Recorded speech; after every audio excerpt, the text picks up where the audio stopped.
Olá pessoal, tudo bem? A graça e a paz de Deus. Eu sou o pastor Giovanni, eu tenho uma palavra de Deus para o seu coração. Hoje estamos na nossa série de vídeos estudando o livro de Eclesiastes, Eclesiastes capítulo 7.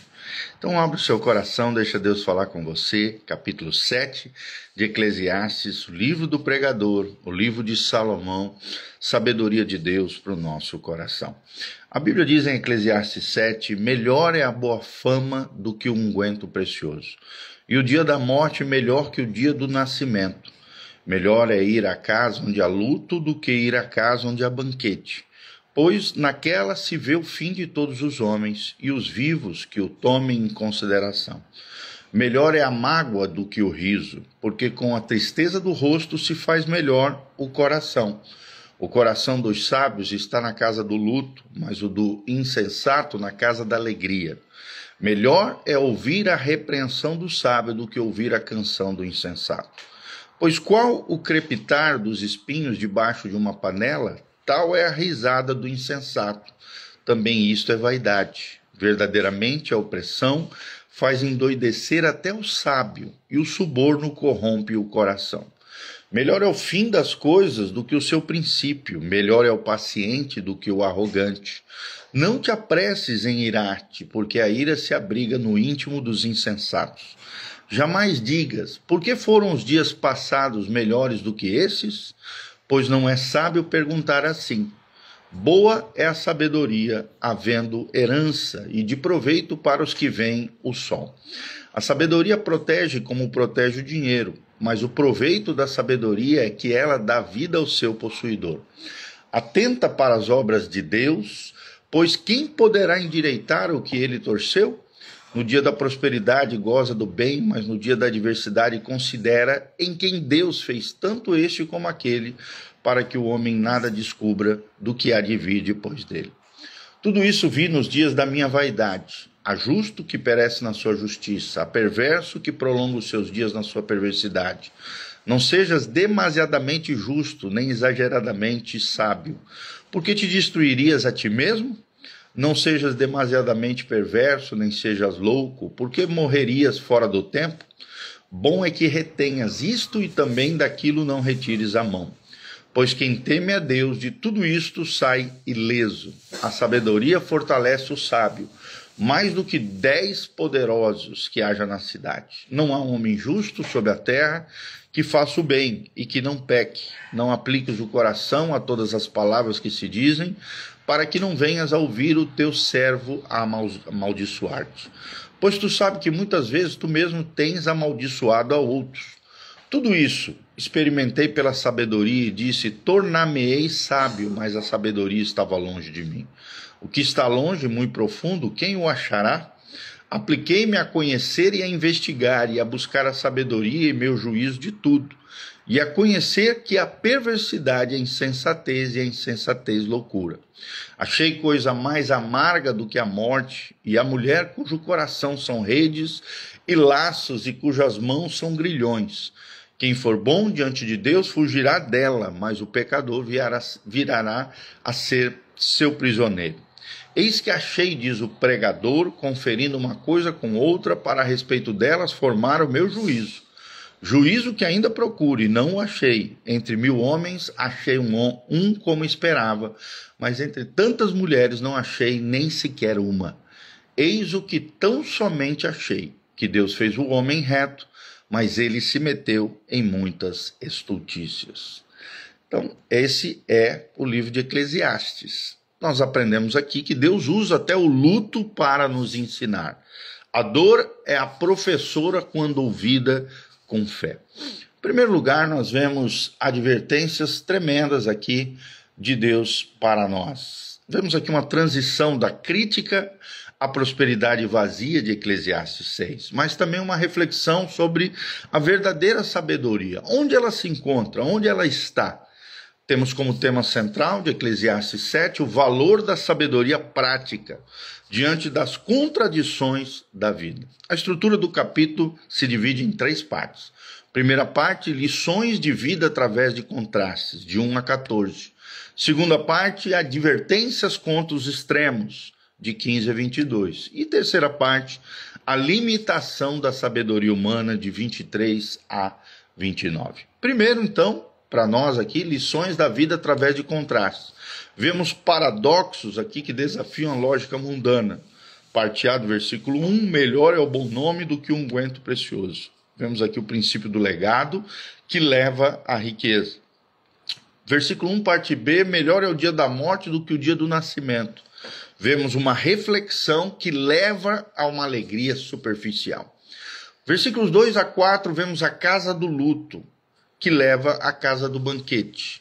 Vemos a consciência da morte trazendo sabedoria aos homens. Do 5 ao 6, vemos a repreensão do sábio versus o cântico dos tolos. Vemos que a verdade ela é incômoda, enquanto a mentira é agradável. De 8 a 10, vemos o fim e o princípio, os dois contrastes, paciência de um lado e impulsividade do outro. Do 11 ao 12, sabedoria mais herança, que leva às riquezas. E vemos que a sabedoria protege como o dinheiro não pode proteger. De 13 a 14, vemos os dias da prosperidade, mais a adversidade.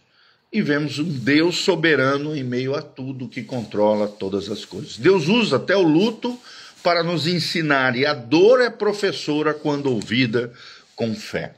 Segundo pontinho, advertências contra os extremos, de 15 a 22. Vemos em um primeiro momento o perigo do legalismo e da libertinagem. Não sejas demasiadamente justo, diz o versículo 16.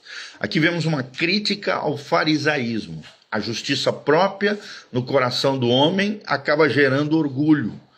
E nem demasiadamente ímpio, no 17. Vemos uma crítica à libertinagem, né? ao liberalismo. O pecado destruindo o coração humano e a vida humana. O equilíbrio aqui em tudo isso que nos ensina o texto bíblico é temermos a Deus como antídoto contra o mal, no versículo 18. No segundo momento, vemos a força do pecado e a humildade necessária, de 19 a 22. A sabedoria fortalecendo mais do que 10 governantes, no 19. Sabedoria versus poder político. Não há um homem justo que não peque, diz o versículo 20. E aqui nos leva a um realismo teológico. Todos pecam, é o que diz também Romanos 3, 23. A aplicação prática é: evite o julgamento hipócrita, de 21 a 22. Vemos também, no terceiro pontinho, a limitação da sabedoria humana, de 23 a 29. Primeiro, a sabedoria inalcançável, de 23 a 25. Disse, serei sábio, mas estava longe de mim.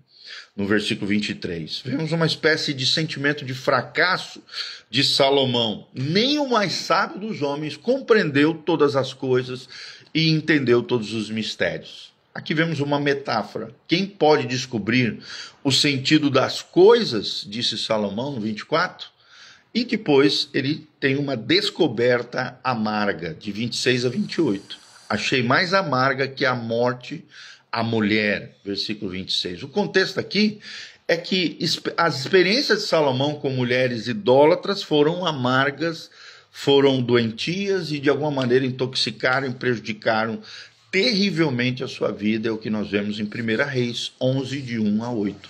O princípio que nós temos aqui é que relacionamentos perversos corrompem os corações. Um dado estatístico aqui que ele nos traz é: entre 1000 achei um homem, mas mulher nenhuma, em 28. É claro que é um não à misoginia, mas uma constatação da raridade da integridade, seja entre homens, seja entre mulheres. Nós não estamos fazendo uma apologia à misoginia, como eu estou falando, mas uma constatação que é uma raridade a integridade, seja entre homens, seja entre mulheres. A conclusão teológica aqui está no 29. Quem fez o homem reto, mas ele buscou muitas estultícias. A queda foi a origem da perversão moral. É o que nós vemos lá em Gênesis 3, de 1 a 7. Então, concluindo tudo, vemos os princípios imutáveis encontrados em Eclesiastes 7. A sabedoria começa no temor a Deus. Provérbios 9 e 10 também fala isso. E supera a lógica humana. Segundo lugar, a dor é pedagógica. Deus molda o caráter nas adversidades da vida. Romanos 5, de 3 a 5. Terceiro princípio que aprendemos, evite extremos.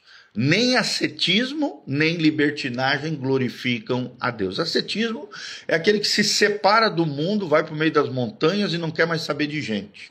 Também não glorifica a Deus. E nem a libertinagem, uma vida desenfreada, destrambelhada, pecados sem freios, jamais vão glorificar a Deus também. Em quarto lugar, vemos a humildade intelectual.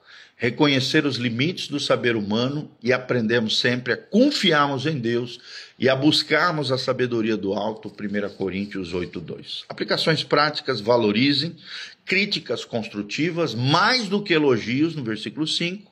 Busque contentamento em todas as estações e ciclos da vida, versículo 14, e lembre-se, ninguém é justo por mérito, não há um justo sequer, todos pecaram, se extraviaram, se corromperam e precisam da graça, do poder, da unção do Espírito Santo sobre os nossos corações. Então, resumindo tudo, a sabedoria de Eclesiastes 7 é uma luz em meio ao nevoeiro da vida. Ela não ignora o caos, mas aponta para aquele que ordena todas as coisas. O Criador, o nosso Senhor, Jesus de Nazaré, o autor e consumador da nossa fé. Amém? Que Deus abençoe essa palavra ao seu coração, dá um joinha, aperta aqui no sininho, aperta no aviãozinho, compartilha esse vídeo com outras pessoas, que Deus abençoe você, tua casa, tua família, um ótimo dia na presença do Senhor. Aqui no link de descrição tem todas as informações do nosso ministério, da nossa comunidade, os horários da igreja, o endereço do nosso ministério. Também tem as informações, caso você sinta no coração o desejo de contribuir conosco, com esse ministério pastoral. Nós louvamos a Deus pelo seu carinho, pela sua afetividade. Venha nos visitar, venha nos conhecer. Toda quarta-feira, às 20 horas, o culto de adoração. Domingo, 9 horas da manhã, escola bíblica dominical. Culto matinal e às 19 horas, o culto da família. Igreja Casa na Rocha. Uma casa de adoração, uma casa de Deus, onde Cristo está no centro, a palavra de Deus é o nosso fundamento e nós valorizamos os relacionamentos. Deus abençoe você, tua casa, tua família, que a graça e a paz do Senhor esteja sobre cada um de nós. Que Deus te abençoe. Deixe seus comentários, deixa aqui embaixo o que você achou desse vídeo, o que Deus falou com você através de Eclesiastes 7. E continue conosco nesse estudo tremendo através do livro de Eclesiastes. Grande abração, beijando o pastor Giovanni. Deus os abençoe, louvado seja o nome do Senhor.